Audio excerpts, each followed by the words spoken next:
thank you guys so much for joining us for this episode, and thank you to our Hansa for listening. Oh no, we're just gonna. Okay, so you can buy. You can buy. You can. You can buy Bo. I remember there's so much in those later books, scenes that are burned into my mind. Right. Almost the opposite of you, Alyssa. I almost love the later books because they get so dark and sad and twisted. Yeah. I mean, there's a scene in there that I have admittedly reread. Just gone back to it because it's so brutal, and I just read it and I'm just it's like not being able to look away. I think any of us who have read the series probably know exactly what you're talking about. It's on saws off. That's the one that I'll reread sometimes and be like, what the actual fuck? What? So scary.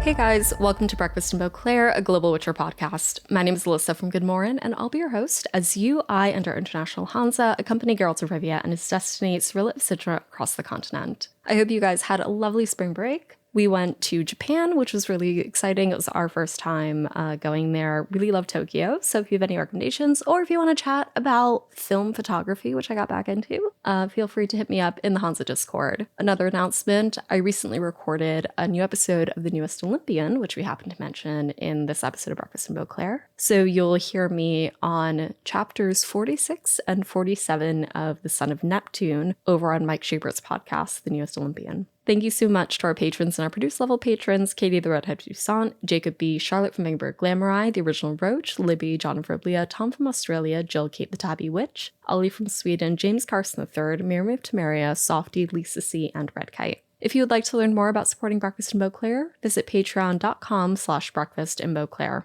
As for this episode, Bo from the US and Gaby from Guatemala call in for Andrzej Sapkowski's Baptism of Fire, Chapter 5, Part 2. Join us as we discuss the classic fish soup scene, being bratty about who you share destinies with, Geralt's motivations, togetherness and camaraderie, and therapy with a vampire. Without further ado, let's get to our discussion of Andrzej Sapkowski's Baptism of Fire, Chapter 5, Part 2. Hey guys, welcome to Breakfast in Beauclair. My name is Alyssa, and today we're welcoming two members of our Hansa to the show. You'll recognize my first guest from their appearances covering Netflix's The Witcher, episode 207, Volithmir, and episode 304, The Invitation. He's a Colorado native who currently works at a cocktail lounge and also dabbles in playing music, writing, and D&D. My second guest is from Guatemala. She's in tech support and loves reading, listening to music and podcasts, and riding her bicycle. Please welcome Bo from the US and Gaby from Guatemala. Hi guys, how are you? Hello. Doing great. Thank you. How are you? I'm good as well. Bo, how's it going? Absolutely wonderful. It's such a pleasure to be back. Yes, I'm so excited to talk to you both today, to dive into Chapter 5 and the classic and well-loved fish soup scene. But before we do, I'd love to introduce our audience to both of you. Gaby, since you're new on the show, I would love to hear from you how you got into The Witcher. Of course, I got into the Witcher world via the Netflix show. I started watching the series. I saw it all at once. I binged the whole first season. I loved it, and then I started to listen to your podcast and decided to start reading the books. So I read the books just as I saw the show, and I binged everything. And this is my second time reading. I read this chapter like 5 times just to make sure that I got everything that I needed to get. But I love the world. I love the story. I love the Hansa. This is one of my favorite books, and I just loved it. What was it that really drew you to the world, and what other franchises do you really enjoy? Well, I started the fantasy genre with Harry Potter. I found it in the pandemic. I didn't really follow the trend when I was growing up. All of my friends did read the books and saw the movies. I didn't watch any of the movies. And then I started to wonder what else was out there. And then I started listening to podcasts regarding Harry Potter. Then I got into Game of Thrones, and then I've started reading Percy Jackson and Heroes of Olympus and all of that. Yeah. So I love that. I love fantasy. I love opening your mind to other cultures, because I think that these books really dive into all of the differences that we have around the world. Oh, that's so beautiful. I really love that, as fantasy is like a door for cultures, for manners and ways of thinking. Are you a Mike Schubert fan by any chance? Yes. Okay, Yeah. you started to list off podcasts and fantasy books, and I Yeah. was like, that sounds right. Yeah, that's really I've funny. listened to all of his podcasts. Yeah, I started with Binge Mode, with Mallory Okay. Rubin and Jason Concepcion. They started Binge Mode with Harry Potter, then got into Game of Thrones, and then Spotify recommended Potterless, and Down the rabbit hole you go, Yeah. yeah.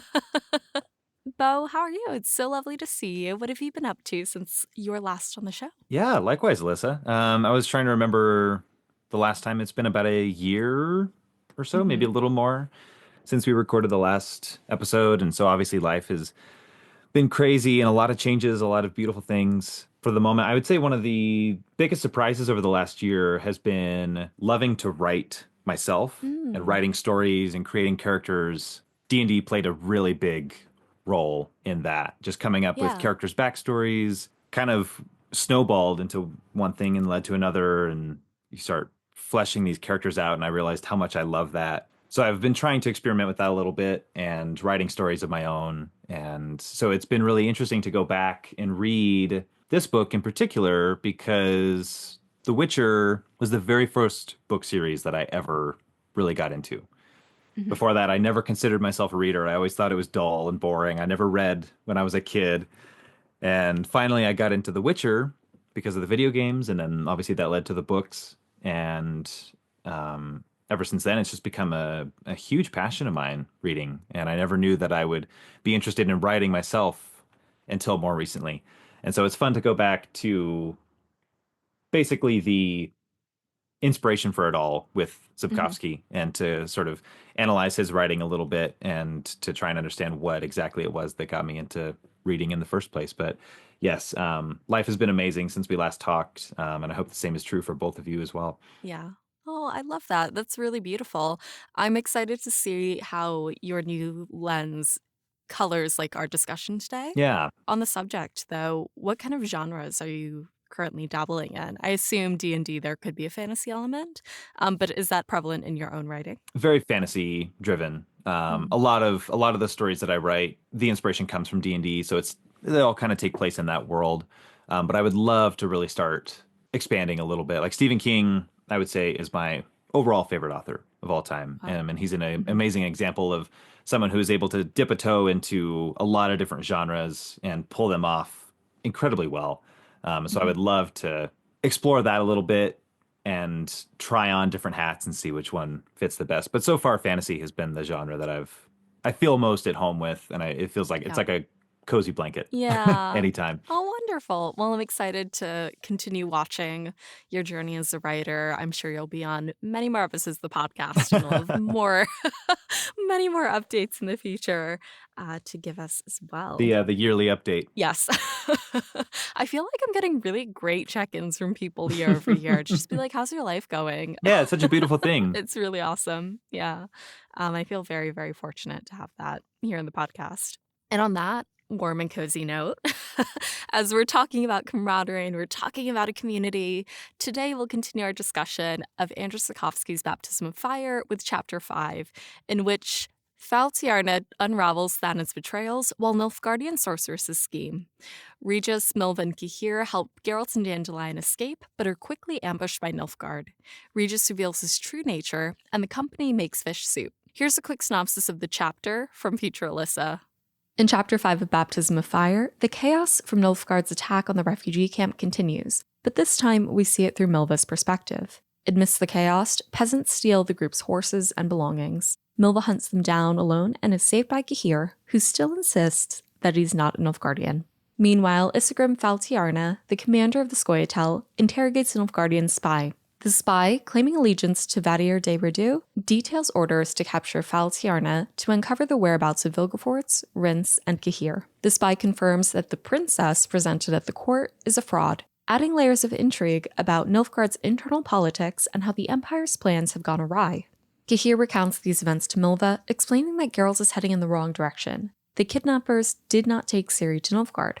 In Nilfgaard, Asir Varanid and Fringilla Vigo discuss Gahir's situation. Fringilla reveals that the locks of hair she examined prove the princess shown in Nilfgaard and the real Cirilla are not the same person. The two women discuss joining Philippa's secret lodge of sorceresses. Regis soon catches up with Milva and Gahir, and they resolve to rescue Geralt and Dandelion, who are now awaiting execution by the Sintran forces. Regis infiltrates the camp and frees the pair just before Nilfgaard launches an attack. During their escape, Dandelion is injured, and Geralt kills pursuing Nilfgaardians. The group reunites near a river, where Regis's true nature is revealed. He is a 400-year-old higher vampire. While Geralt initially reacts with hostility, the group remains intact. Tensions rise between Geralt and Gahir as the Witcher demands answers, leading Gahir to share a deeply personal dream about Ciri. The group catches fish and makes a humble meal. Regis advises Geralt to reconsider his solitary mindset, reminding him of the strength found in allies. Despite Geralt's gruff demeanor, the companions agree to seek guidance from the Durins in Cadu, embarking on the next leg of their journey together. Now that we've gotten a synopsis of the chapter from future Alyssa, I'd love to talk to both of you about your overall thoughts on Chapter 5, highlights, lowlights. What did you guys think of this part of the book? Go ahead, Gabby. Thank you. Well, I think that this is one of my favorite chapters because the group is starting to come together. I think that one of the highlights for me is how Geralt has to start wondering if destiny is affected by accepting help. I think that is one of the main themes in this chapter. Is something that really called my attention. So I think that he's struggling to accept help from others, and for me that is the highlight. How he's starting to see that maybe following his destiny doesn't mean that he has to do it alone. As Regis says in his speech about the baptism of fire, I think that it's important that that he shares the burden. Sharing the burden doesn't always mean that you are risking others' lives. I think that's his main concern as well. He worries that his actions will affect the lives of the people he's encountered along the way, and maybe his way of seeing things in the story is like, no, I'm neutral, and he's realizing that he cannot be neutral anymore. So I think that's what called my attention. Yeah, it's been interesting going back to this book, like I said, because I remember Baptism of Fire, like many others, being my favorite of the series. So it's been interesting to go back to it and see how it's been several years since I've read these books, and a lot of what has stuck in my mind comes from Baptism of Fire in a lot of ways, like the founding of the lodge and the Hansa getting together, which I feel like you really start to see in this chapter in particular. And I think that's what makes it so special is finally seeing these characters come together and start to shine. Because I remember, like, when Regis was first introduced, I remember thinking he was one of my favorite characters, but he's not clicking with me as well. Is there a reason for that? And then as this chapter kept going on, just thinking, oh yeah, that's why I love this character so much, and that's why I love this book so much. Yeah. So yeah, this chapter is a highlight for a lot of those reasons, I would say. Like Gabby mentioned, the Hansa coming together is just, I think that's where Sapkowski really shines as an author, is his character interplay and his dialogue. And I think that this chapter in particular highlights a lot of that. Yeah, absolutely. I think what I like about this chapter, as both of you have said, it starts to bring the company together. In doing so, we're seeing how they kind of combat and clash with each other, almost in like a sibling-like way for Yeah. the most part, especially when Geralt lashes out. He's kind of childish about the whole thing, and they're all angry at each other, but not really. Like I said, like as siblings, kind of a siblings fight. But the two scenes that, of course, have stuck with me from this chapter are the fish soup scene. Classic. Like, that's something that I think if the show was not called Breakfast in Beauclair, I could see the title being something born out of this fish soup scene as well. I think you should just have another podcast called Fish Soup, personally. I think. That sounds like the name of like a Christian rock band or something. God, it does, from the 90s. Because I think what attracted me to Breakfast in Beauclair was the camaraderie and the comfort and the kind of dilly-dallying and enjoyment that it evoked. And I think there's something also about it here where there's a community and they're partaking and sharing in something that they created together in their time of need. And I think that's fantastic. And then, of course, like all the dynamics and interplay over it. The other scene that also really sticks out with me is Geralt and Kihir's dream about Siri in the market. Many years ago, I think it was, I don't know if it was a CDPR contest or something else. They had like a call for basically fan art or something like that, or like a new Gwent card. But I remember the concept I had was this scene. I had a few like concept drawings. I think they're on the Breakfast in Beauclair Instagram if you go back to like 2020. Early days, But yeah. yeah, so much to go over in this chapter, a lot of very meaty character-led discussions. And just to start off, why do you think Geralt is hesitant to kill Cahir? Particularly considering that, like earlier in this chapter, his bloodlust to kill the Nilfgaardians overtook his desire to defend Dandelion. The specific excerpt in the chapter says, Geralt tells Cahir, "She cried out in the night because of you. You grew to nightmarish proportions in her child's eyes, but actually, you were, and are, only a tool, a wretched minion of your imperator. I don't know what you did. You became a nightmare for her. And the worst thing I don't understand is why, in spite of everything, I can't kill you. I don't understand what's holding me back." It's interesting that Geralt is at conflict with his own emotions here, too. He doesn't even really understand why, at least consciously. Geralt is such an interesting character, especially in these books, because he's so in his own mind about these things. Such an introspective character. And you'd think that he would spend a lot of time getting to know himself, but I think throughout this entire series, he's in a lot of ways running away from himself and the man that he is, the man that he has been. And I always wonder if it's just an intrinsic, deep down feeling of wanting to change and be a completely different man than who he is and has been. I'm not sure. And it's interesting that this is sort of the fork in the road for him. And along with Regis, as we'll talk about in a little bit as well, I think that these two interactions really start to challenge Geralt and make him ask questions that maybe he's never really asked himself before. And I think things like that are scary, especially to a character like him. I completely agree with Bob. I think that it's more of a perspective of wondering who he is. Why didn't he kill Regis as well? Why didn't he kill Kahir? Why hasn't he acted as he has acted before? I think that he's lived his life in the gray, and now he's starting to see that there are other colors, right? The people that he's encountered in the journey has bring a new perspective for him. So I think that's the importance of the company, and that they are making him realize what else is there. I think he's used to traveling alone, and now that he has company, he sees that everything is easier. Um, and I think that is something that makes him hesitate as well, to act on impulse. Yeah, I find this section very curious because, as I said earlier in the chapter, when Geralt and Dandelion were being pursued by the Nilfgaardians, there's this entire section that talks about how, like, Geralt wasn't trying to save his friend. This wasn't a sacrifice for him. He was just looking to kill. Mm-hmm. And then you see him here, and he's kind of like waxing poetic about like, why can I kill you? You like ruined everything for my daughter. I don't know why I can't do this. I think part of it is of course the immediacy and the urgency of, oh my God, these people are going to kill us.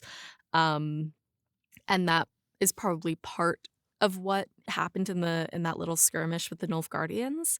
When we talked about this in the previous episode of the podcast, we talked about kind of the muscle memory and like of feeling like he could control something in that situation. And when everything has been so out of control the last few weeks, he hasn't known which way's up, which way's south. He doesn't know where he's trying to go, but he knows how to kill and he can do that. But when it comes to now confronting Cahir, a man who's not willing to fight him, we've seen that on 3 separate occasions. He's trying to get a point across.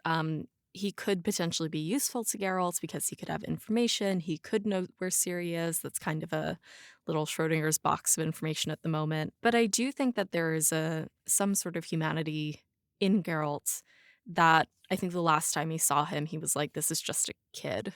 I think it's because he keeps having these close encounters with Cahir, and I wonder if there's something there that he's become humanized over the course of the last, couple of weeks. Or if he really is, I think as we've spoken about on previous episodes of the podcast, realizing that his old ways of working aren't working anymore and that he needs a new approach. I wonder, too, if Geralt takes an approach to killing humans like he does with monsters, like how a lot of people would villainize monsters and say that, oh, just because you are, let's say, a vampire, right, that means that you are a danger to society and you need to be cut down. And Geralt will say that they're not monsters, they're just basically animals, right, trying to survive in the world like the rest of us. And so it makes me wonder if Geralt, because of his career as a witcher and living his life like this, sort of starts to view humans in that respect as well. Like, this isn't a human that's worth my time or my blade, right? Just because Cahir is essentially just an animal trying to survive. He doesn't know himself, and I'm not going to spend any of my time on it. Cahir tries to make a plea to him by telling Geralt about a dream that he had about Ciri. And so we do like a side flash over to Ciri. What would you guys say Ciri's cold-blooded killing of a gang member demonstrates about her character? Should her actions be seen as self-defense or a sign of moral erosion? I think both. Her life hasn't been easy. She maybe thinks, due to her past experiences, that is it or be eaten, right? She's living in a world that has failed her in a way, and I think that Ciri is coming to face the reality that she needs to take that anger and maybe defend herself. In some cases, maybe it can be self-defense, but in others, it's just they're attacking, I'm killing. I'm not asking, I'm not doing anything, I'm acting on instinct. Sort of like the part of the Witcher training that she admired, and she wanted to go through that. She wanted to be a Witcher, and I think that is part of that. Her anger is kind of blinding her, and I think she feels alone. And by feeling alone, she maybe distrusts everybody, and I think that maybe that makes her think that everyone is wanting to kill her, right? Ciri is such a malleable person at this point in her life, and all going to come down to the influences that she has around her. I think Sapkowski does this a lot in this chapter in particular, and in the previous books, of sort of dropping you into a situation and you really don't have any context or clues as to what is happening, and it's kind of stumbling along trying to pick up the pieces as well along with the characters. And I think this whole dream sequence is kind of a good example of that. So I would agree with Gaby that I think it's a healthy combination of the two. A slight moral erosion because of the company that she's with, but it also poses the question of, all right, well, the last time we saw Ciri, she was on Thanedd, right? And so what exactly has happened? why is she so prone to anger so quickly? It's like you don't necessarily get those answers quite yet. And Sapkowski kind of tugs you along and feeds you little breadcrumbs for you to follow. Mhm. We see some queer relationships in The Witcher, not a ton. And there's, of course, the relationship between Ciri and Missile, which is what antagonizes the other gang members in the market. And so I do think when you think about this situation in real life, things like this happen all the time. And there is a point of escalation, of course, on one hand of the spectrum, you can ignore it. Somewhere in the middle, you say something back, and then Siri kind of completely breaks the scale and just kills the man before he can even react. There is kind of a scale of self-defense, and she just hop, skipped, and leapt over the other side, and turned it into becoming the aggressor herself. Right. So I definitely agree, there is an element of self-defense, but I do think it's that moral erosion comes into play where she kind of takes it, like, escalates it so far past what a quote unquote reasonably sane person would do.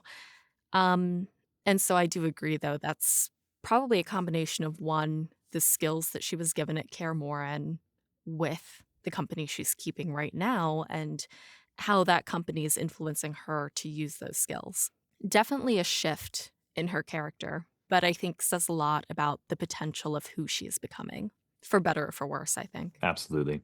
And I wonder, with the cotton candy part, I wonder how much of her is still a little child, right? Mm. Because Mhm. she goes after killing a man, literally goes, "Oh, my candy." It's like I Mm. always think of that, and if you compare her state of mind, I think that she's still a child, but she's got these skills and she doesn't trust anybody, and I think that is interesting of her character, right? Yeah, that dichotomy of, as we said, having the skills of a killer, but not necessarily the mental space of one all the Yeah. time. Exactly. Yeah, and I love the excerpt where the spy who we're kind of following in this chapter, he suddenly slinks back into the crowd, deciding that the reward money just suddenly isn't enough for what's being asked of him. It's Yeah. just like, oh, hell nah. Yeah. You're like, no. She is not okay, I'm going. Yeah, it's kind of funny to hear him spend the whole section being like, "I'm gonna get a new coat for the wife and new coins and toys for the kids," and then suddenly it's not enough. And a funny thing on Sapkowski's part to give us an in man who's not a rat or not Siri themselves, but really shows, I think, that moral and cultural difference between where the rats are in society versus this kind of everyman. Right. I think having the perspective from this dream sequence be from the eyes of an observer was smart because you're getting kind of an unbiased opinion in a lot of ways. It's like the spy is the reader in a lot of ways of looking at that situation and being like, nope, I'm just not gonna, I'm not gonna mess with that. You know what I mean? As opposed to if the chapter were from Siri's perspective, right, you would get a very skewed take on that entire situation. So, as we move ahead, Cahir's shared dream becomes a moment of vulnerability between the Nilfgaardian and the Witcher, although we don't really see the direct aftermath. Why do you think Geralt and Cahir haven't shared this specific dream with their companions? And do you think this admission actually changes Geralt's perception of him? I think it's interesting for Geralt to start to see other people experiencing similar dreams. The question of whether or not that makes him trust someone is interesting because I could see that going a couple different ways. It's hard to imagine Geralt just trusting someone, honestly, at all. So I think, Geralt's first instinct is going to be like, okay, well, why? Why you? Why you? Like, you're not Literally anybody. anybody Why else. you? Like, I know why I'm getting these because I'm important. You know what I mean? But why are you so important? Big main character energy. Yeah, exactly. Total main character energy. Yeah. I think that maybe they are not sure if the dream reflects reality. Mhm. And I think that maybe they don't want to share something that will make people ask more questions that they don't have answers to. maybe they think they are linked by the same destiny. Mhm. They are driven by that, right? They think that they have a duty and a destiny to accomplish, and I think that part makes them wonder what others will think. And I think that also, from Geralt, he wants to protect the image of his child. Yeah. That seeing it from that perspective makes you wonder if he wants to protect that image. Absolutely. That's what I've assumed, Mhm. that Geralt didn't tell anybody because I think telling somebody would make that version of Ciri real. Yeah. Like, this has been his little girl, like, she is his daughter, and to suddenly admit that he has raised a killer is probably not something that he is in a specific mental state to to confront at the specific moment. Yeah, and also the relationship. The rats, they are a gang that is Mhm. not like the best company she could have, Yeah. and I think that's part of the reality he doesn't want to accept and confront. Oh, absolutely. I think it's interesting what you said about Geralt being afraid that others may link him to Cahir because Cahir has the same dream. And Yeah, Mhm. there's something funny about that, of just like not wanting to be associated with Cahir. yeah. I don't want to share a destiny with that guy. Yeah. Yeah. I think the way that like I see it is that it's hard to tell if Cahir's admission actually changes Geralt because we obviously don't see any of that. It's funny because immediately after that point, the entire chapter, anytime you see a description of Geralt, it's like Geralt was gloomy and angry and Mm. morose and meh. He doesn't say anything or confront Cahir any further. But he's very glum the rest of the chapter.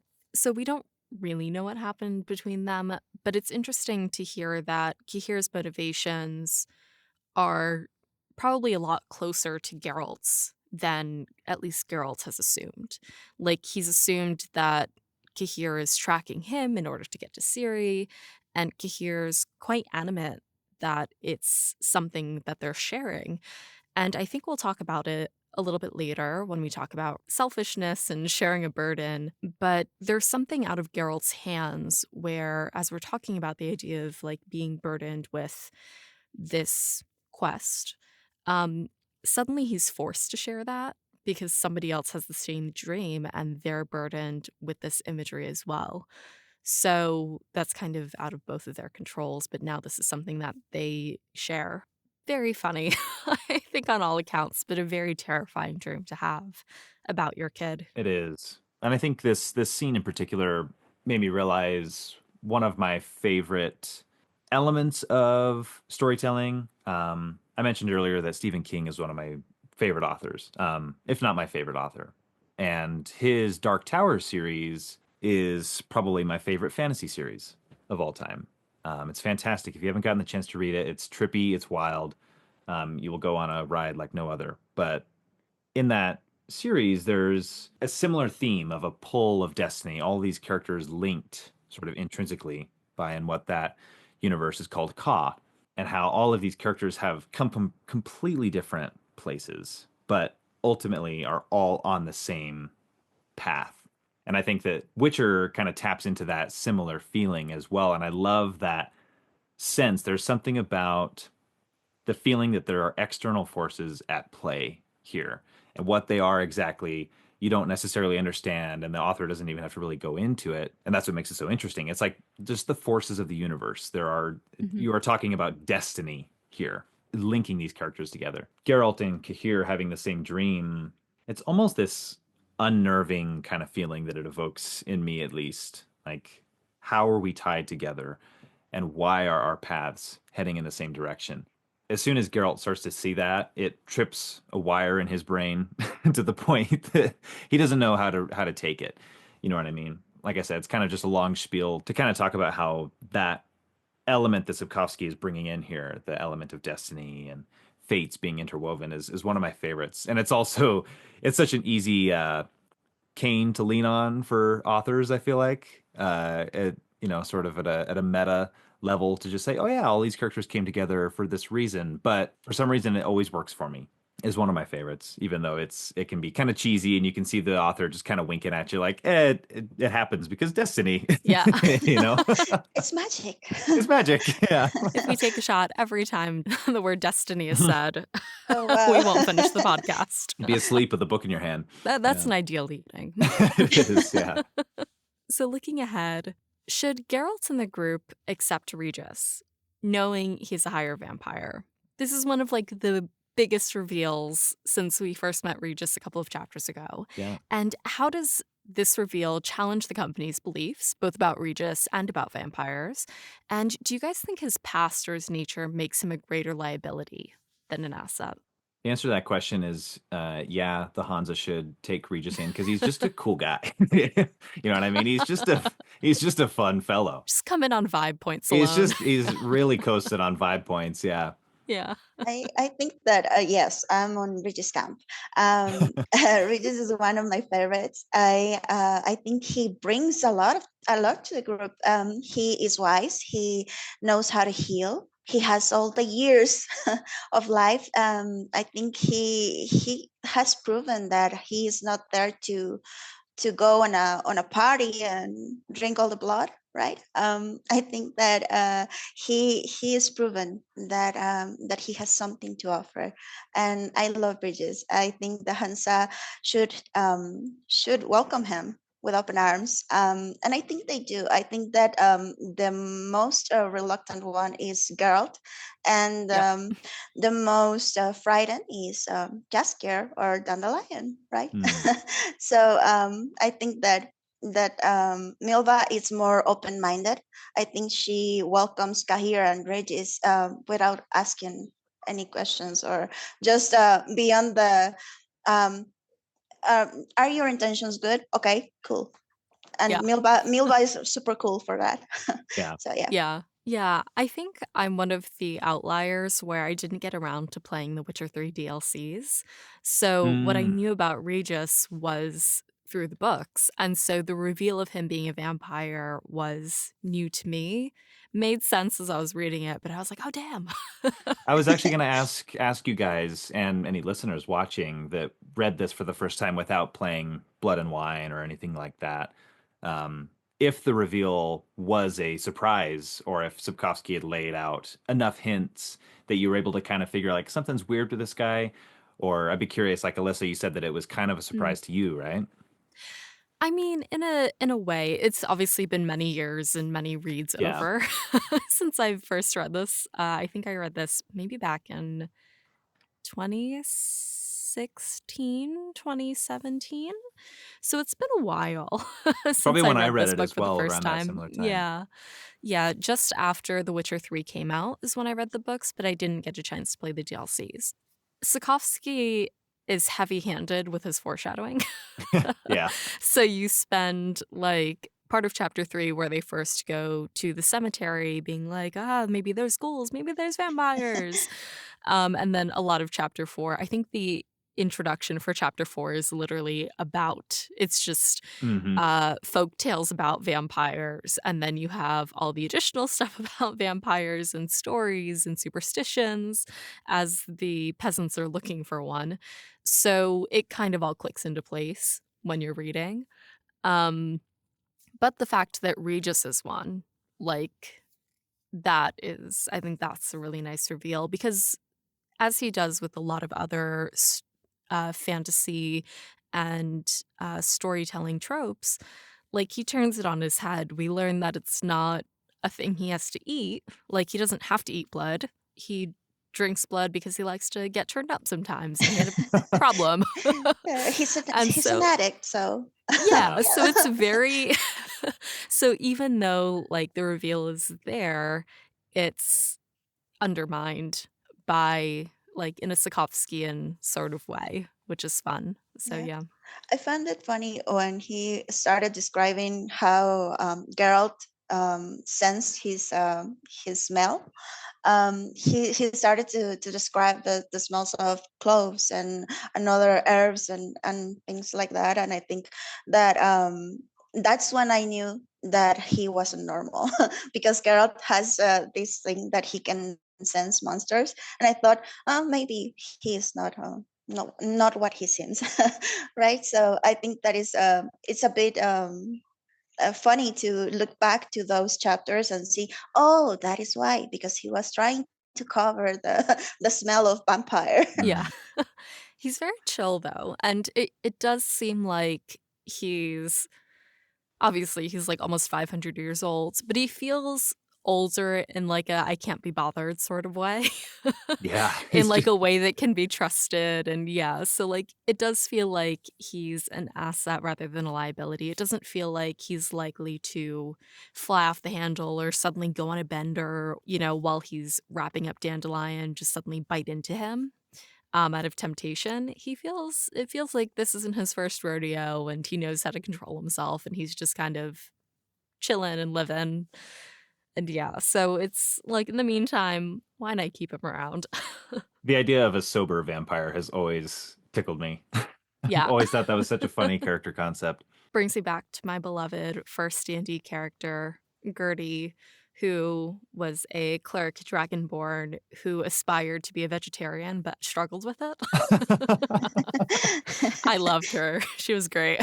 I miss her every day. You have to roll like a wisdom saving throw to not eat meat. It was just something I threw into her character, but what I did love about her, and like Gary never made me do anything, or I never needed anything to do this, but whenever something would happen, I'd just be like, Gertie gives you a cookie.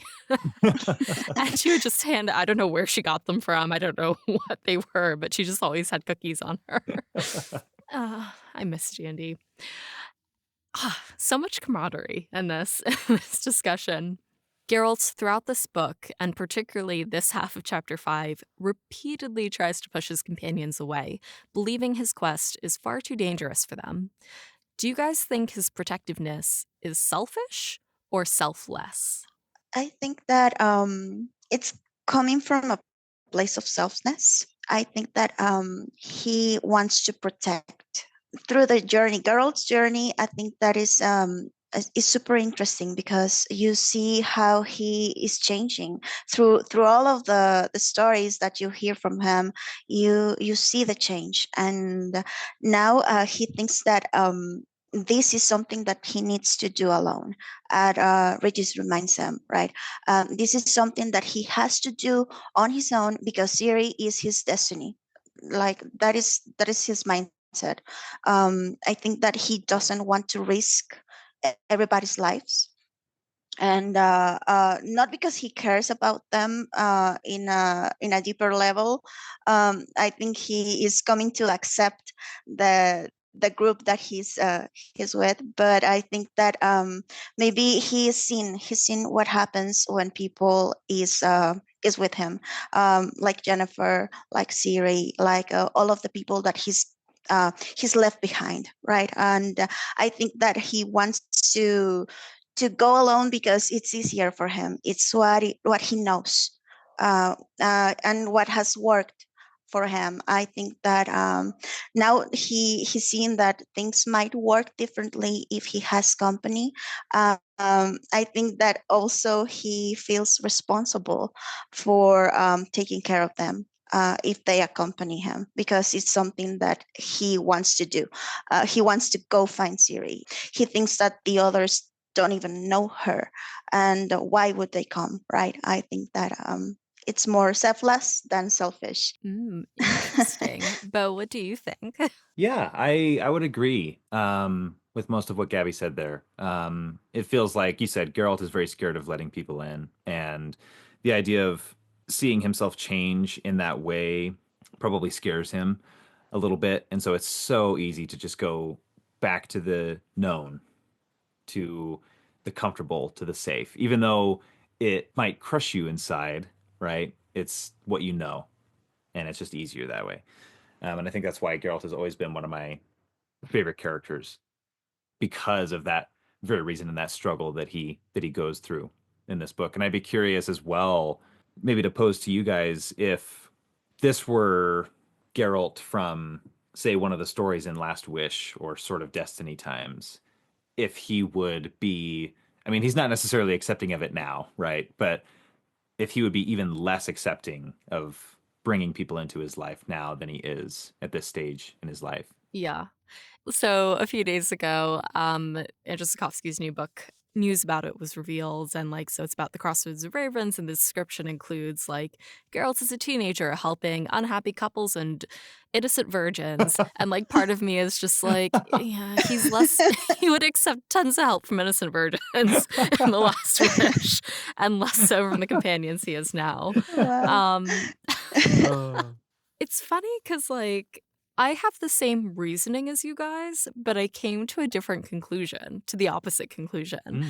where I agree that he's so used to working in his way that suddenly all of these people imposing themselves onto him is, I think he freaks out. Like, he doesn't know how to handle it. He doesn't know what to do with it. Normally it's just Dandelion, but now it's like four other people, none of whom he actually wants to hang out with, and he panics. Therefore, I came to the opposite conclusion of feeling like 70% selfish and 30% selfless to me, where I think a lot of his selfishness is driven by he just wants to do things his way. He thinks he'll be faster. He thinks he'll be better. Meh. Yeah. But the selflessness part is, of course, he saw Dandelion be injured. It was shocking to him, like in the previous section, that Dandelion is someone who's never seen his blood in such quantities when he was skimmed in the head with an arrow. And so, you know, Milva kind of knows what she's getting into, but Dandelion's kind of like there because he wants to be supportive, but he is possibly more of a liability than an asset Yeah. amongst the group. And so there is a bit of like selfless protectiveness there. But I think a lot of it is like he thinks he could do this better if he was by himself. I don't necessarily agree with that. Neither does the company. Right. I think that we all know people in our own lives as well that believe wholeheartedly that their way is the most efficient, the most concrete, only way to do it, right? And they can get really set in those ways. Or conversely, people who insist on being alone and don't know what they're doing. Yes. Yeah. Yeah, but they don't know how to ask for help and they don't know how to accept help. Absolutely. And I think Geralt is both of those things from time to time. Yeah, he has like the older brother syndrome, right? I can do it alone. Yeah, maybe he is a bit more selfish in that he wants to stay in his comfort zone. Yeah. But I think that he also doesn't want to risk everybody and have that weight of. I think he deals with a lot of guilt as well. Oh, If yeah. something happens to anybody, I think he also thinks maybe I don't want the burden of that guilt, right? And in that part, I think that he also can be a bit selfish. Yeah, that's a good point as well. Like, we know that, contrary to popular belief, Geralt feels very deeply, and I think he has a lot of, as you said, guilt for things that he's experienced over the years. And I'm sure he doesn't want to put himself in a position and his comrades in a position where he's going to experience that like pain and that loss again. As we've discussed, the company is very insistent on being there for him, and that is underscored by this shared meal by the river. The scene provides a rare moment of respite and comfort. Contrary to Geralt's desire for solitude, what does this fish soup scene reveal about the importance of camaraderie, particularly given the difficult circumstances? Moments like this in books are always so interesting to me because the dialogue and the interaction between all the characters, I mean, it's just talking about how to prepare fish. Yeah. Right? Like, really, it serves no purpose to the overall story, to the overall plot. But at the same time, it does in a meaningful way. Like, it's increasing the bond between these characters. And Yeah. that is what is driving this story forward. And that's what the purpose of this scene is. Because I remember laughing, like, what exactly is the point of this? What is happening? And then just kind of rolling with it and laughing, like I love, quote unquote, pointless scenes like this. Yeah. In my own writing, I'm so guilty of going off on tirades like this to the point where I look back on it and I'm like, what was the point of that? But building up character dynamics is one of my absolute favorite things to do. And I think, like I said, that's what Sapkowski is so great at. And this whole scene is really where you're starting to see this Hansa figure out where they belong in this little chess game. that they have and how they can all pull together to grab this grumpy old witcher, right? And like turn his frown upside down. Yeah, I think so too. I think that this scene is one of the best ones in the chapter because you start to see how everybody fits together, how everybody has something to do. They can work together and the results can be good.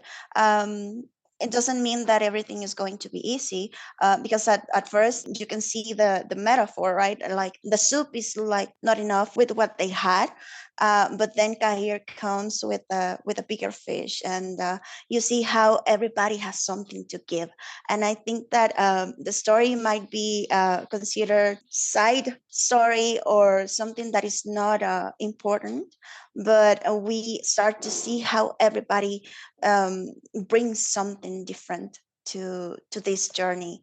And I think Geralt is pouty and is uncomfortable because he knows that he alone cannot do better. That is great to start to see how he realizes that maybe the group can help him more than be an obstacle for him. Yeah, it's funny to see their dynamic. Like, I guess siblings really is the best way to describe Yeah. what takes place here. Because even as they're getting the soup together, and I think it's Milva and Dandelion that are just like, the Witcher's so grumpy, and if he didn't have us, he would just be sitting here starving like a sad lone wolf. Meh. And it's kind of accurate, right? Like Yeah. Yeah. they all have their place. Milva fills the cauldron, like whittles a spoon. Regis provides the herbs. Kahir gets the big fish, and then they take care of all the frying stuff. Dandelion instructs them all how to cook the soup. And Yeah. then Geralt only becomes involved when he's specifically given a job to wash and peel the vegetables. and, and he's even scolded midway through. He goes to touch the soup, and Dandelion scolds him for not stirring it at the right Hey, time. you idiot. And he's like, I didn't know. Yeah, so everybody certainly has their place, and survival for Geralt is all the more better because he has this company with him.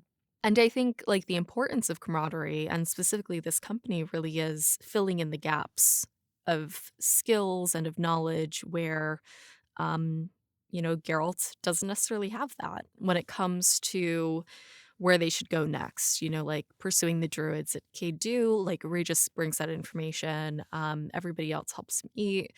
And they all know different things to piece the puzzle together, and they all have different skills.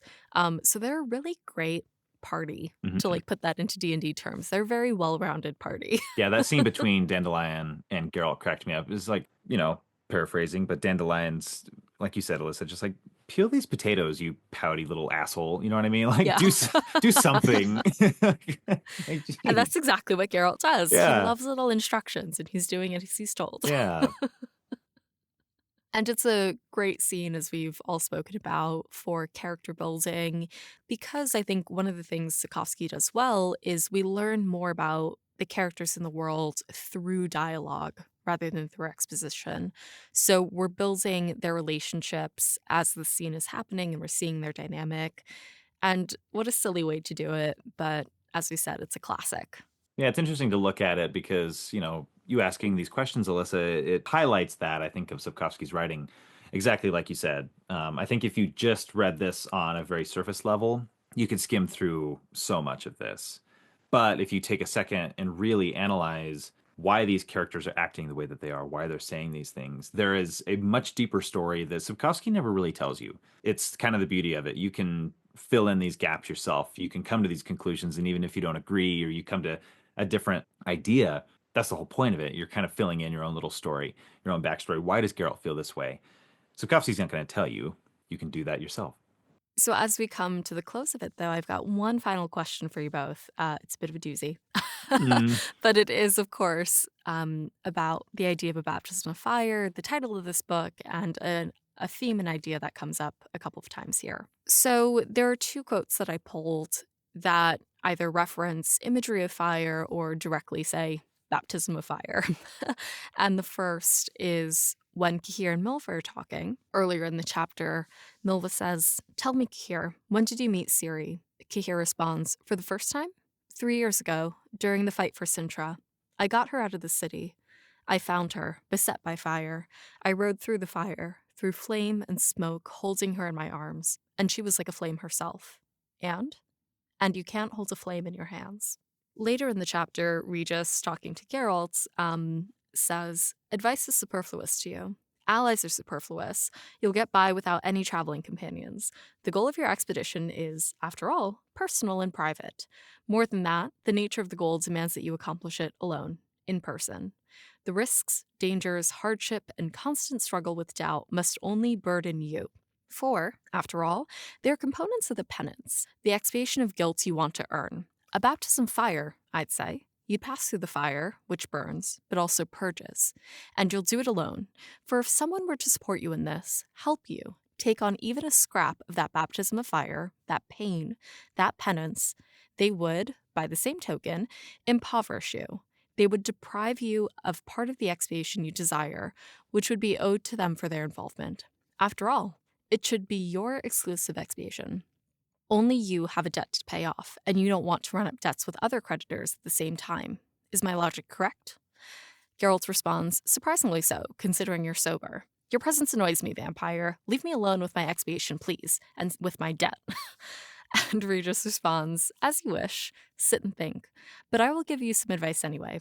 A sense of guilt, as well as the need for expiation, for a cleansing baptism of fire, aren't things you can claim an exclusive right to.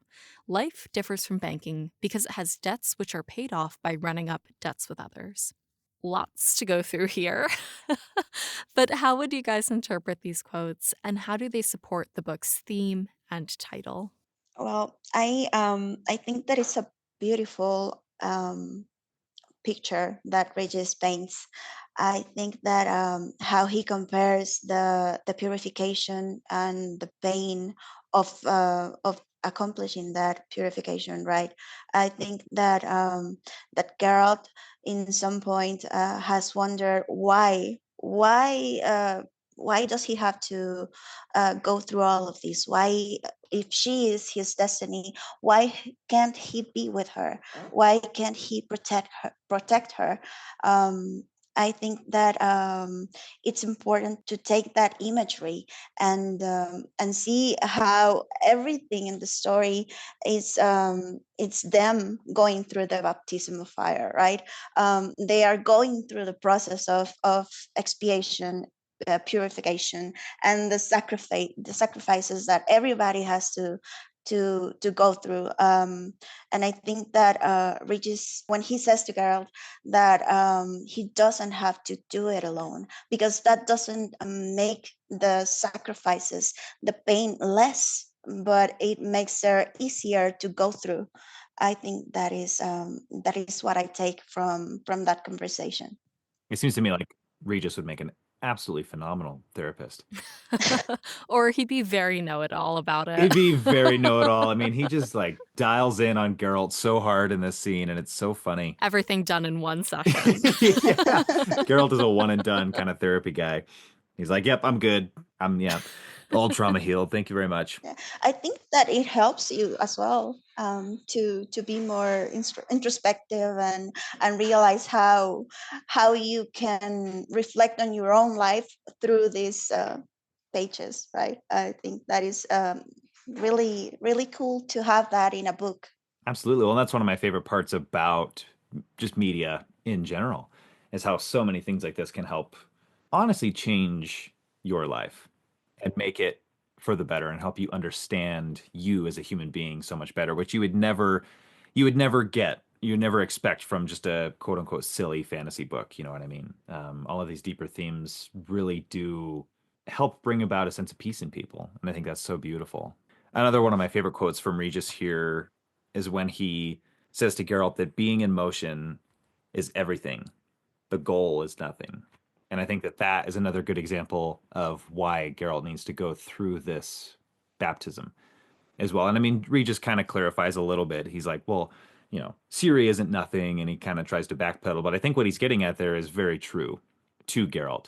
And I think that through this process, Geralt is getting purified and he's finding out exactly what that goal in his life is and making that his priority and not just being in constant motion. A lot of stuff to unpack in Yeah. this quote. Like, I definitely agree with what you guys are saying, what Regis is saying. I I think that sharing your burden, I'm an oversharer, so maybe this is bias, but I think that sharing like your burden, sharing your perspective, sharing the things that you internally struggle with, an outside perspective or even just someone to listen, always helps. And like Geralt's experiencing something a little more literal where he needs kind of brothers in arms to get through to Nilfgaard or wherever he's trying to go. The thing about the baptism of fire here, one of the things that, again, I like this is the English translation, so unfortunately I can't color this anymore. Yeah. Um, but when Geralt says you'll pass through fire which burns but also purges, that's actually something we hear from the Scoia'tael. Like when they talk about baptism of fire, back in chapter 1, one of the commanders is talking to Milva, and that's what he says to her. So I think the idea of fire as rebirth is an idea that I believe is shared with perspective. You're hearing the Scoia'tael, you're hearing Regis, who has like 500 years under his belt, saying that, yes, it burns, but it also purges, and that there is a moment of rebirth after this experience. So I found that parallel very interesting. Um, Leading into the conversation that Cahir and Milva have earlier in the chapter, where Cahir talks about like Ciri is a flame and you can't hold a flame in your hands. We're seeing her change and we're seeing Ciri go through this experience with the rats. And this is kind of her baptism of fire as well. Like this experience with them will harden her, will purge her of who she was and transition her into who she becomes in later books. I think we're hearing about it literally, of course, from Regis, but we're also kind of seeing this imagery evoked in other places as well. I'd be curious as well to get your guys' opinion on Regis's take of Geralt and if you think that it's accurate or not to your perspective of Geralt as well. I think everything everyone says about Geralt is accurate in the books, online, in the podcast. He's a silly man. Yeah. Including all the virgins. Yeah. Oh my God, so many innocent virgins. I was like, Sapkowski, it's been like 40 years, dude. Yeah. Like, we're still on this. Yeah. I mean, I think it's a pretty accurate take, and it's said in a way that we haven't heard before. Like, well, that's not entirely true. Eithne, back in chapter 1, the Queen of Brokilon said to Milva, she'd also talked about like the idea of banking and like creditors and debtors, and there's a creditor and debtor in all of us. So this isn't the first time that we're hearing this in this book. And so we're doubling down on this for a second time with Regis. And I think it still stands. Like, as much as Geralt is aspiring to, like, we don't live a life of solitude. Like, we are living in communities, we are living in the context of other people and other cultures. And so this is just I think, a really concise way to put it. And I think Geralt is fruitlessly pushing against a tide of, like, wanting to be alone, but now that he's involved himself so much with Ciri, with Yennefer, and even Dandelion and the rest of this company, it's impossible to turn back now. Yeah, I think he wants to believe that he's a simple man. He doesn't feel, he goes alone, but he is the opposite of that. He feels everything. He's super complicated, and I think that the way people describe him just by being with him. And not chatting a lot because he's not a chatter. I think that it helps you see how he struggles with accepting his feelings, right? I think he struggles with that a lot through the stories and through all the people he has met. And I think that Regis describes him super good. Like he wants to go alone. He doesn't want to share the burden. He thinks that he can do better, but sometimes when someone confronts the truth of what you reflect, then you start to wonder how much of what you believe of yourself is true, right? And I think that Geralt has to confront that everything that he wants to be or wants to believe he is not. And I think that the journey is that of self-discovering for him. But would you want to take a stab at answering that yourself? Man, honestly, I feel like if I did, I would be treading the beautiful ground that both of you just laid out. Honestly, I think that you two laid it out perfectly. Being examined by someone like that, it can be such an inner conflict, right? If they start digging at truths inside of you, right, and things that maybe you weren't even aware of. And it's so funny to see Geralt go through that and get so pouty. Yeah. Just This is a so very funny. universal like section. Like I feel like Sapkowski's really dug into internal conflict of like human nature and asking for help and feeling like a burden that Yeah. I'm sure everybody experiences at some point in their life. So on the one hand, it's like putting Geralt under a very specific microscope, and on the other hand, it feels like an astrology horoscope that everybody could read and be like, yeah, this applies to me. I knew you were a Scorpio. Famously moody. Yeah, but I love this section because it's so confronting and unapologetic. Yeah. And I do think that Sapkowski uncovers something really beautiful here. Yeah, wow. What a place to end on. On Went a deep. very profound on a Yeah. very profound place. Yeah.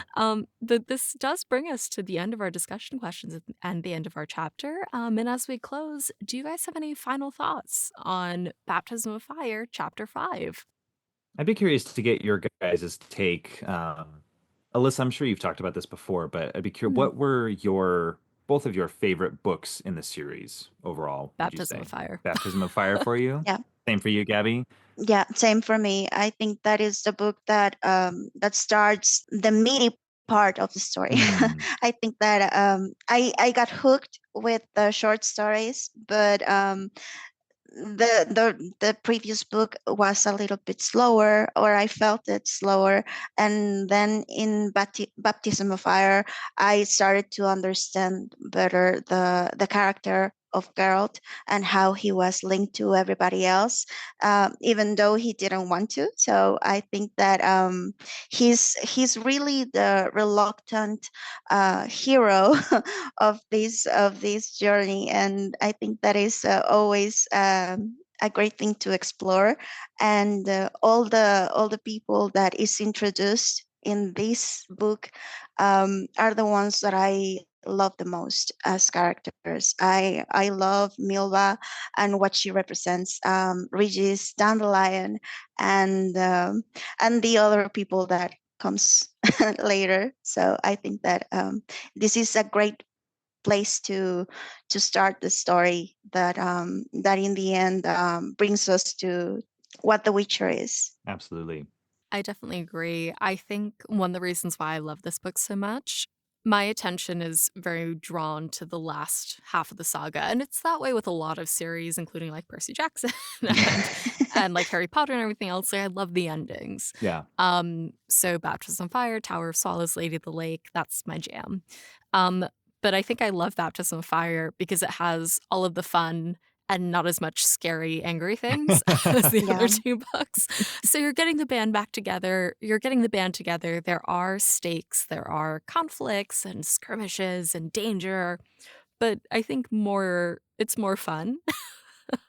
And there's a lightheartedness, a humor that you see, throughout our experiences with Zoltan and his company, this fish soup scene, things to look forward to in chapters 6 and 7 as well. And my favorite. Very funny book. Yeah.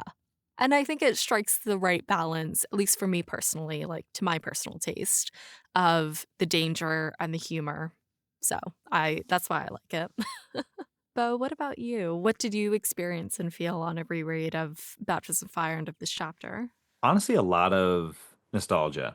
These are the books that got me into reading. I remember going to Barnes and Noble every other month or whatever, whenever I finished the next book and saving up and buying these books, the old just like mass paperback versions with the Witcher 2 Yeah. like art style on them, So a lot of nostalgia for these books as well.